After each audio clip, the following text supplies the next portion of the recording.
Bonjour à toutes et à tous, j'espère que vous allez bien, ça fait longtemps. Je suis ravi de vous retrouver. Aujourd'hui, le thème, c'est est-ce que l'arrêt du gluten amène des bénéfices chez les sportifs de haut niveau? Je pense que vous avez dû voir beaucoup de sportifs, notamment Novak Djokovic ou bien le basketteur LeBron James qui ont arrêté le gluten dans leur alimentation et vous avez pu voir que leurs performances sont très très bonnes. Donc est-ce qu'on peut corréler l'arrêt du gluten à leur performance? Et moi j'ai entendu dire que le gluten c'était pas bon.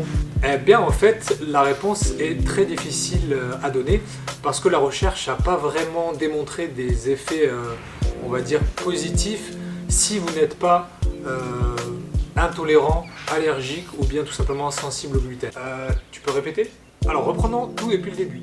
Concernant le gluten, il existe 3 affectations cliniques.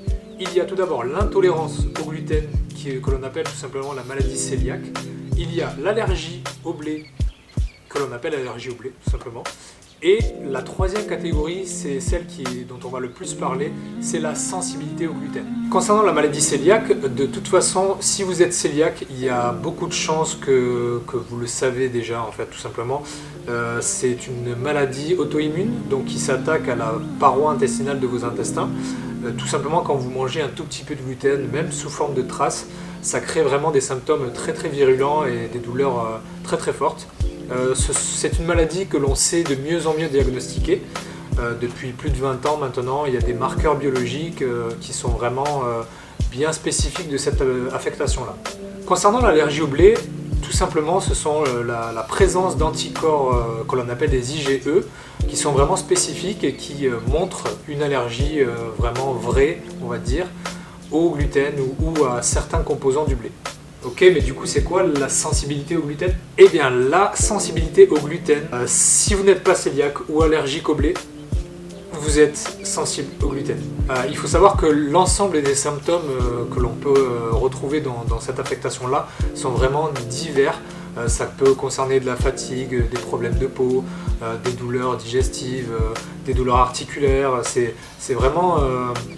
c'est très difficile en fait d'être diagnostiqué sensible au gluten et il n'y a pas vraiment de marqueur biologique qui permet de poser ce diagnostic. C'est pour ça que certaines personnes en fait pendant des années vont avoir ce type de symptômes liés à la consommation de gluten sans vraiment le savoir. Du coup, comment tu sais si c'est sensible au gluten? Eh bien, il faut tout simplement tester un régime sans gluten pendant 3-4 semaines et voir si effectivement les symptômes qui étaient générés par le gluten s'améliorent ou disparaissent. Là, vous saurez vraiment si vous êtes sensible au gluten. Mais du coup, les sportifs qui ont une amélioration de symptômes suite à l'arrêt du gluten, ils sont sensibles au gluten? Eh bien, en fait, pas forcément. Il y a une étude qui a été conduite sur environ 900 sportifs. Il y a environ la moitié qui disait adopter un régime sans gluten à plus de 50% du temps.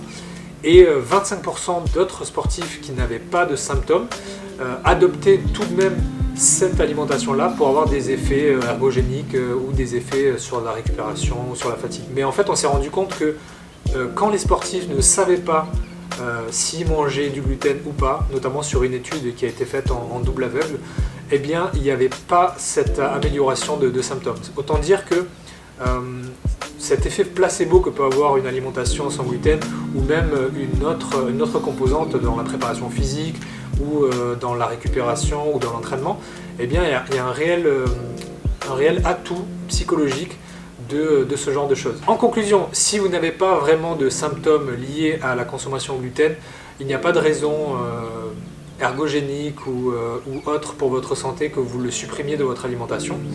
Par contre, si effectivement vous avez quelques symptômes digestifs, faites des tests, allez voir votre médecin pour voir si vous êtes cœliaque ou bien allergique au blé.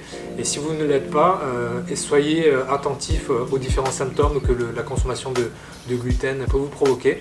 Et vous verrez bien si en le supprimant ou en diminuant tout simplement, vous améliorez ces symptômes-là. Voilà, je vous dis à bientôt pour la prochaine vidéo.